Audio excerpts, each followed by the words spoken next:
our 5th EURIE Summit, meeting once again in Istanbul, bringing international educators from all around the world. We'll make the last count next week, but we are hoping that we have exceeded the 2,000 mark for our visitors. We had certainly a diverse participant portfolio. I hope that we get a chance to meet and talk with them. In the conference part of the EURIE, we had more than 50 sessions, mostly panel sessions, but also some workshops, some roundtables for more interactive experience sharing. And we had more than 130 speakers, all experts in their fields, and we were very honored to host them in our conference program. And this is now a perfect closing to our conference program. Our title for this session is European Digital University EDU, a model for the future European university. We have two very distinguished guests with us, Professor Sonia Lehman-Fresh. Not the perfect pronunciation, I apologize. She is a professor and also vice president in charge of international policy. She is the director of the International Relations Department. She's, of course, now heading this very exciting new project for her university and for the new European University EDU. Our second speaker today is an all-time friend to EURIE, Professor Florian Schweiger from the University of Potsdam. He is Vice President for International Affairs, Alumni and Fundraising, many responsibilities, wearing many hats. He's been to EURIE before, has been one of our distinguished speakers before, and again we are very excited to host you here. I would like to now give, first of all, Professor Schweiger the floor, and then we'll hear from you as well. Professor Schweiger. Thank you very much. First of all, I deeply thank the organizers for having us here, for giving us a chance to present us, and not to present us as an individual university. Here you will find not the University of Potsdam I am speaking for, and not the University of Nanterre, Paris, speaking for. You will find two vice presidents of European universities representing only 2 out of 6 vice presidents, which could stand here too, to talk about something which is happening in Europe at the moment, reshaping the future of higher education in the European system. I would like to tell you and guide you through this in the next half hour with my colleague, and you will not see 2 different presentations. We will switch in the middle of the presentation, so we will present different aspects of what we are doing, but we will present it together. We are doing now many things, and you will see what we are doing, not as individual universities, but we are moving into a future where there will be, this is a dream of the European Union, this is a dream of us creating this new alliance, that in future time you will not talk about an individual university, you will talk about the European Digital University. And what the European Digital University is, I'm going to explain to you. If you leave this and you're still interested in what we have talked, there are outside submission statements we have drafted for the grant application at the European Union.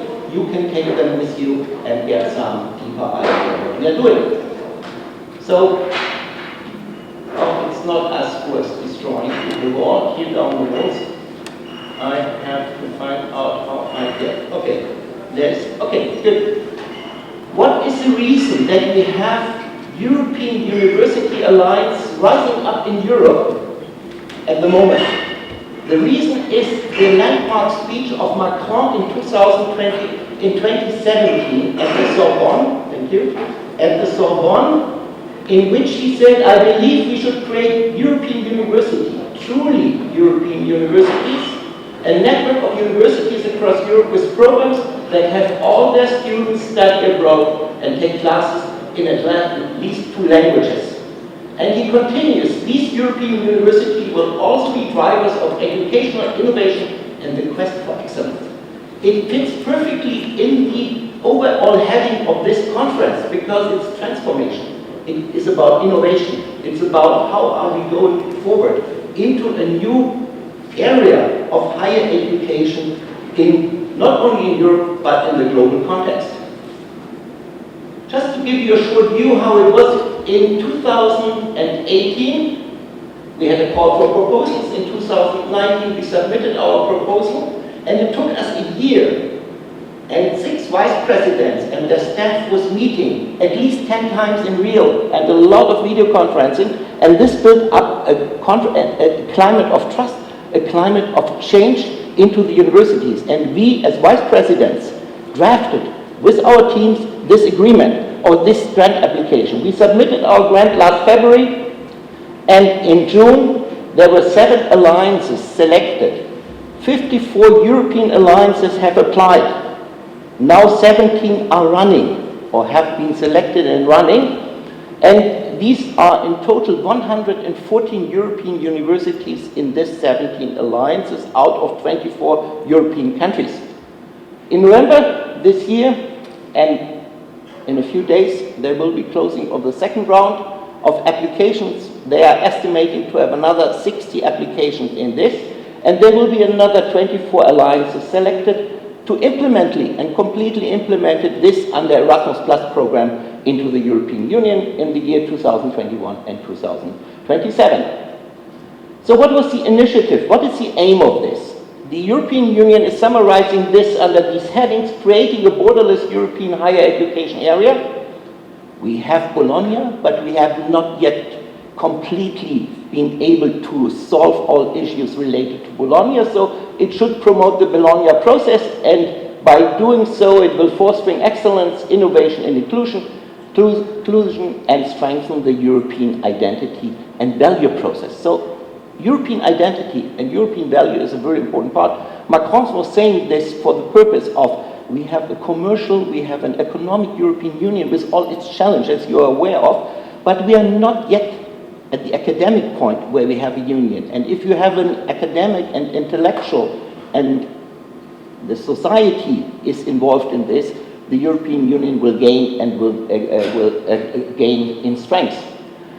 So these are the 17. I'm not leaving this to read you all of them, but you can see the 17 European alliances are having some thematic topics. They have medicine, they have social science issues, they have coastal issues. So there's a lot of alliances going. Out of these 17, 14 are with German participation and 16 are with French participation. And EDUC, the European Digital University, which we are representing here, is consisting of 6 partner universities, which you can see here. It is the University of Rennes in the Bretagne in France. It's the University of Paris-Nanterre with its vice president sitting here. It is the University of Brno in Majarek University in Brno, sorry for this. The University of Pech, we have colleagues from Pech here as well, sitting here, and Cagliari, where the University of Cagliari in Sardinia from Italy. So we have colleagues also presenting at the fair in the booth. And last but not least, the University of Potsdam, and the University of Potsdam is leading this consortium to make these changes happen in the next 3 years, and there will be another 4 years to come. And then the idea is alliances are being able to live on themselves and create and generate money out of other European projects.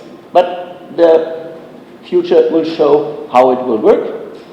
These are the 6 universities, just with a graphic representation. I will give you some data to this in the next slide. In total, we have a very wide age.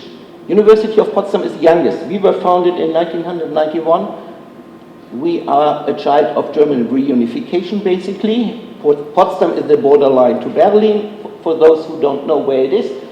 We have young universities in France, basically, and we have a very, very ancient, I'm not saying old, I'm saying with a long tradition and a long history, and Italian universities do have a long tradition. In 1606 they were founded, so this is spanning the whole region of Europe, especially the southeastern countries and the southern countries in Europe, with students we have an average between 20 and 35,000 students, adding up to 162,000 students in Europe. And we are creating, and our aim is to create a uniform room for this 162,000 students. So they are not any longer part of the University of Potsdam or part of the University of Rennes. They will be part of the European Digital University. And maybe it will go beyond my academic lifetime. I hope in my lifetime it will happen. We will have probably a degree issued by the European University, a master program with a degree from the European University, Digital University. But the way to this is long. I kindly regret that the colors are not so suitable at this, but what are the key actions of the University of Potsdam? So you see, there is a fallback to old habits. It is not the European of Potsdam, it is the European Digital University. You see, it takes time to adjust to new structures. And it was funny, there was a person coming and maybe sitting here talking to us, oh, that means we have to get used in future to completely new names in Europe. And indeed, you will have maybe 30, 40 new names you have to interact, not any longer with the individual university, but with the new university alliances. The 4 key actions of the European Digital University are outlined here. I'm not going too deep into detail, and pointers are not working in this context, as I learned. We have a structural foundation issue. We don't know what will be the foundation structure of the European Digital University. We have no idea. Is it a foundation? Is it a private entity? Is it both foundation and private entity? This we will experiment over the next 3 years to come to a conclusion what will be the future of a university, or what will be the structure of a future university. We have a governance issue. We have how to bring international office together. Our international office has intensively to talk to 5 other international offices and vice versa to make things happen.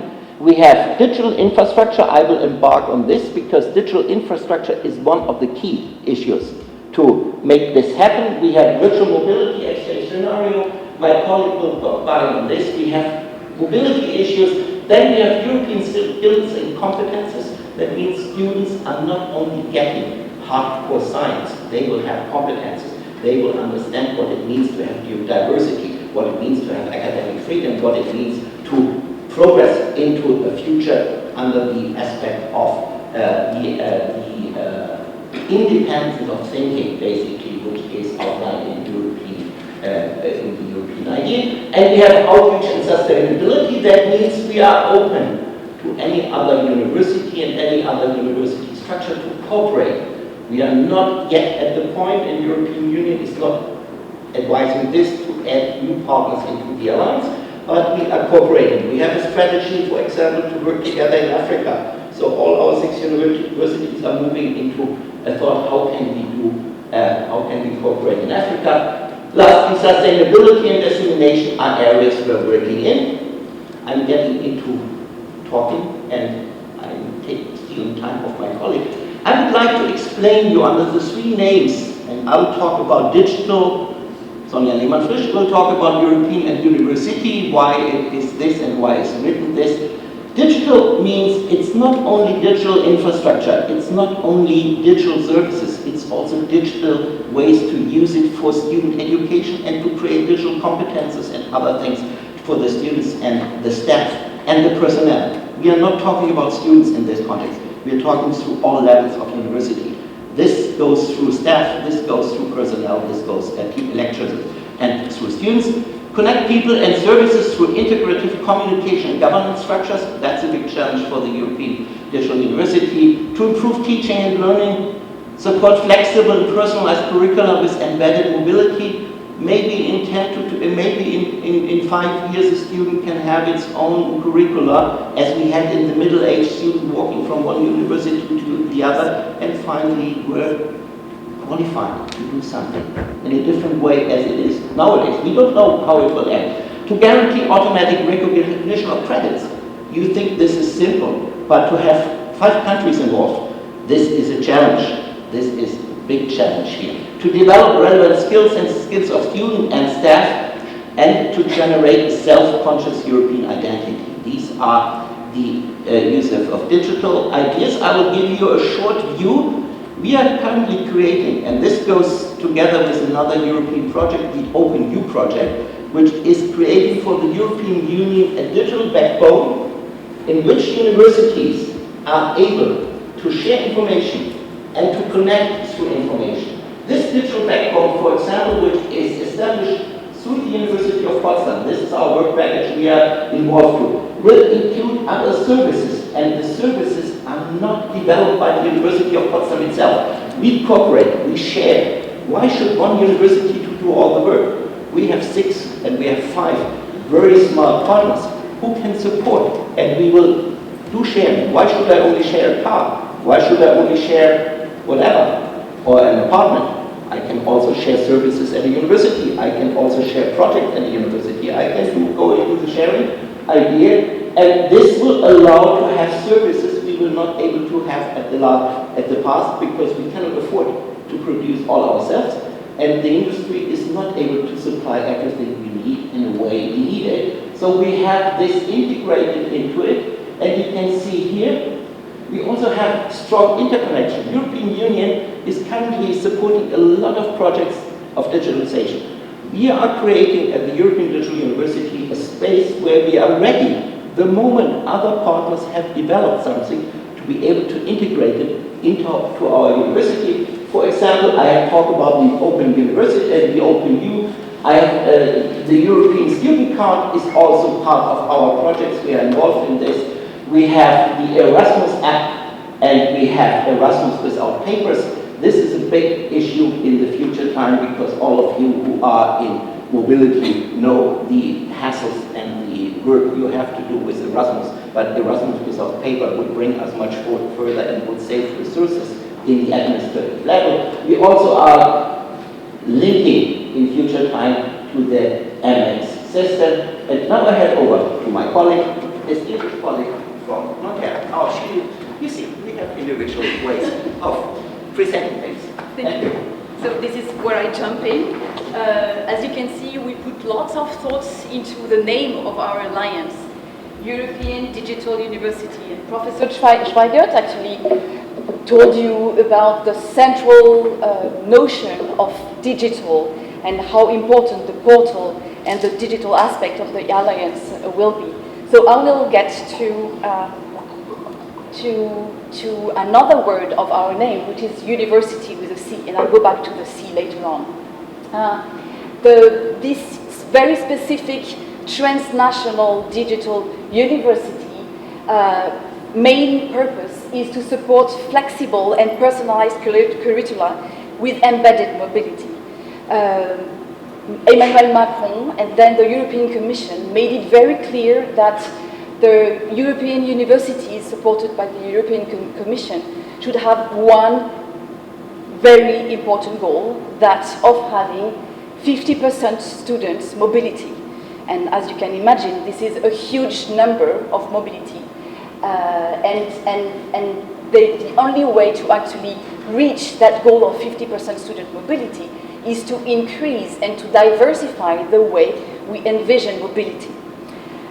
Which means, on the one hand, that we need to increase the very classic mobility, the one that we all know here and that we've been meeting about for many, many salons here in Istanbul and in other places in the world. And we have to think about, throughout our 6 universities, to how can we remove the obstacles for our students in order for them to be able to engage more easily to classic semester-long mobility. So this is one goal, and this is not as easy.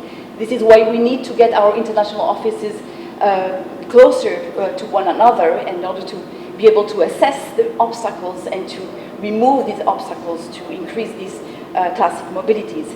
But then we are well aware that by only increasing classic physical mobility, we will never be able to reach this 50% goal.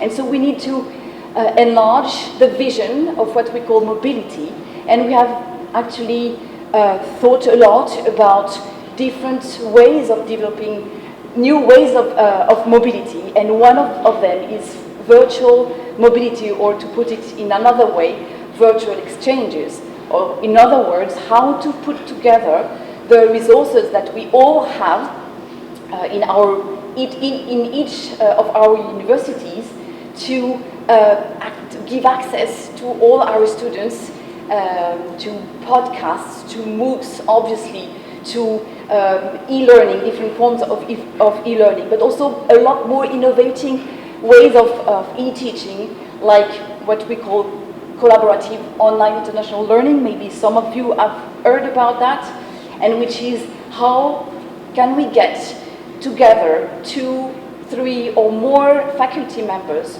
to work on a class together, each one with their own class group, and then having their students work together on a project. And why not, after a few years of building this common trust, try to co-teach fully, synchronously, this class together. So there are many, many possibilities, and we are very convinced that this is the future of a true door open to intercultural exchange through class teaching, and which hopefully will get to our students to envision the possibility to engage in a classic mobility, semester-long mobility.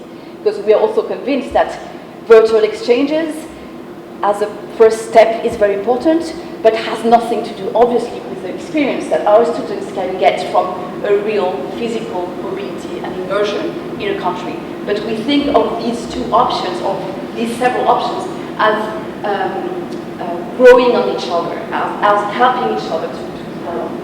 And we're also convinced that we need to move mobility, to open mobility to new, shorter versions of it. Students who cannot engage in semesters-long mobility may be able to actually engage in a short-term 1 week, 2 weeks, 3 weeks mobility, where they could meet each other, their counterparts from other universities, and actually get a sense, another, not virtual exchange, physical exchange, but they get a sense of what it is like to study somewhere else. And of course, any option between these 3 options, with combined mobility, virtual exchange, short-term mobility, and hopefully, in the end, long-term mobility. And obviously, mobility also is about staff mobility, faculty members mobility, and administrative staff mobility, because in order to get our students on the move, on the international exchange, virtual or physical, we also need to get our staff closer together so that they know how they can work together. And this is also a way for us to transform our universities and to make a bigger, larger, more ambitious joint university. Now the last word of our name is European. And one of the primary goals of the European initiative, and obviously one of the primary goals of our alliance and our project, is to reinforce European identity and to spread European values. EDUC is meant to support and to actively contributing to European values, which are the respect for human rights, freedom and democracy, the belief, the strong belief in scientific and technological progress, the respect of cultural and linguistic diversity, and finally the social and territorial cohesion and solidarity. Now, how can we support and contribute to the European values? Well, we have very concrete schemes to do so. One of the main schemes, obviously, I already mentioned, is inclusive mobility. So these many diverse ways of thinking and enacting mobility their objective is actually to open mobility and European experiences to the widest public possible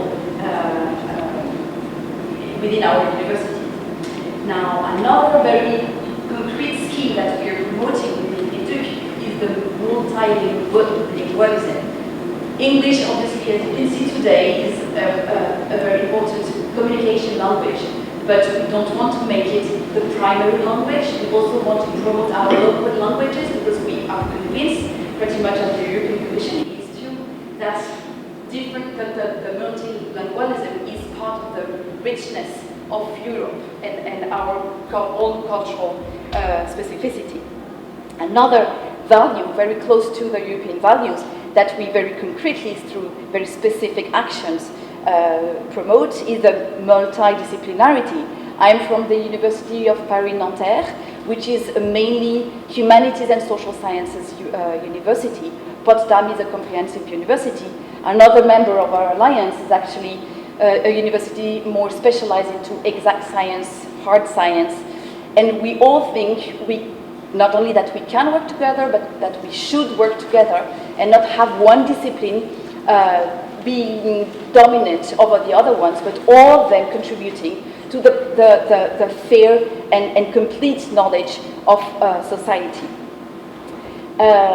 Another action that the EDUC is actually taking is to give access to all our students to direct knowledge on European topics like European history, European law, European economics, European culture, European geography. I'm a geographer, so I had to mention that. Will be resources that will be directly accessible to our students, and through these very concrete actions, we think that we also contribute. And finally, critical thinking. We are deeply convinced as academics and all of us here that research and critical thinking should be part of the education, and we should not wait until the master's degree or the PhD degree before we get our students a sense of what research is all about.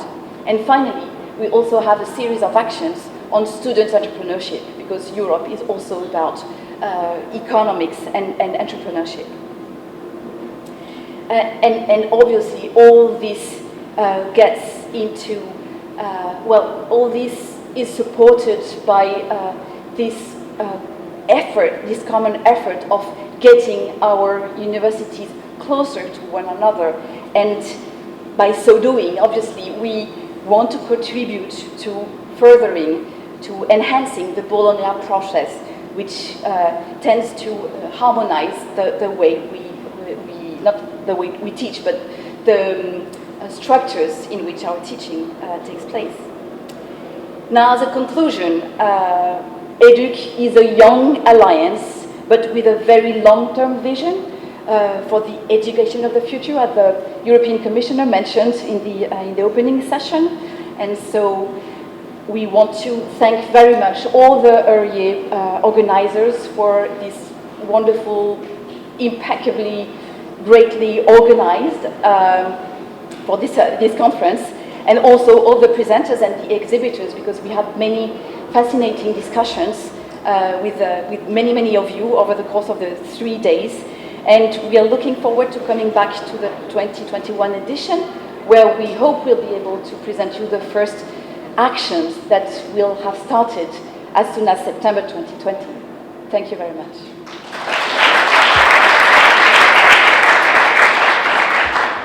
Thank you to our presenters.